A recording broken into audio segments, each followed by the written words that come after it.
অতীন ঘোষের বাড়ি কেন্দ্রীয় বাহিনী দিয়ে ঘিরে ফেলা হয়েছে। অতীন ঘোষের বাড়িতে সিবিআই আরজিকর দুর্নীতি মামলায় অতীনের বাড়িতে সিবিআই, ডেপুটি মেয়রের বাড়িতে সিবিআই। কথা বলবো প্রতিনিধি অমিতের সঙ্গে। অমিত, কি জানা যাচ্ছে?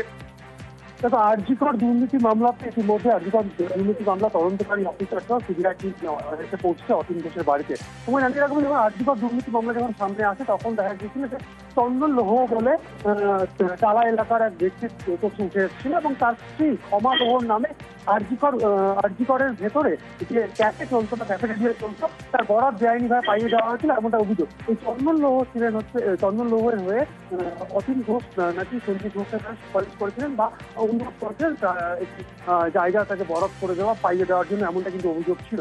সেক্ষেত্রে ইতিমধ্যেই চন্দন লোহকে জিজ্ঞাসাবাদ করা বা তাকে জিজ্ঞাসাবাদ করা এই সমস্ত পর্ব কিন্তু মিটে গিয়েছে এবং চূড়ান্ত চার্জশিট তারা দিতে চাইছে এই আরজিকর দুর্নীতি মামলাতে। এবং তার আগে বেশ কিছু জায়গায় তারা বেশ কিছু তথ্য আরো যারা যাচাই করা প্রয়োজন।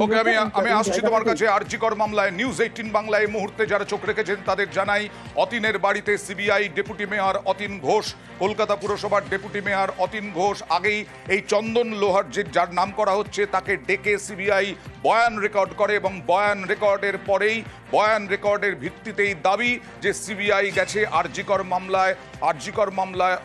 দুর্নীতি মামলার তদন্তে।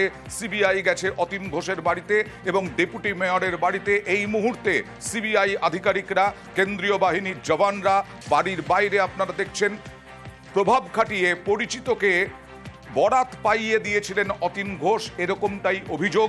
এই অভিযোগের ভিত্তিতেই অতীনের বাড়িতে সিবিআই আগেই চন্দনকে ডেকে বয়ান রেকর্ড সিবিআইয়ের।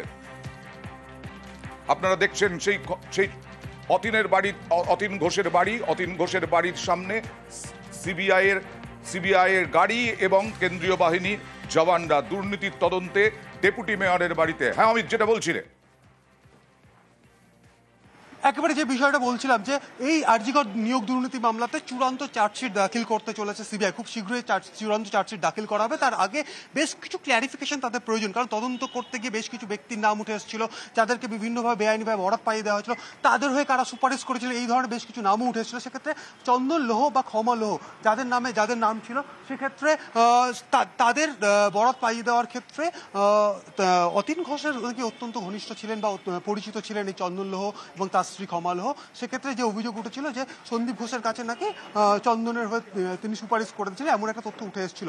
সেটা ক্ল্যারিফিকেশন করা, সেটা যাচাই করা, এই তথ্য যাচাইয়ের কাজগুলো করছে। গত শনিবারই সুদীপ্ত রায়, আরও একজন চিকিৎসক যিনি আরজিকর মেডিকেল কলেজের সঙ্গে যুক্ত ছিলেন, তার বাড়িতেও কিন্তু শনিবার দিন সিবিআই টিম পৌঁছে গিয়েছিলেন বা তদন্তকারী অফিসার গিয়েছিলেন, তাকে জিজ্ঞাসাবাদ করা হয়েছিল। কারণ এই জায়গা থেকে তারা যে তদন্ত তারা গুটিয়ে আনছেন বা তদন্ত তারা শেষ করে আনছেন, সেই জায়গা থেকে বেশ কিছু ক্ল্যারিফিকেশন তাদের এখন এই মুহূর্তে প্রয়োজন রয়েছে। সেক্ষেত্রে সেই জায়গা থেকে যেহেতু সেই সময় অতীন ঘোষের একটা নাম উঠে এসেছিল, সেটা ক্ল্যারিফিকেশন করে দেখার কাজই কিন্তু সিবিআই আধিকারিকরা এই মুহূর্তে করছেন, এমনটা কিন্তু সিবিআই সূত্রে জানা যাচ্ছে।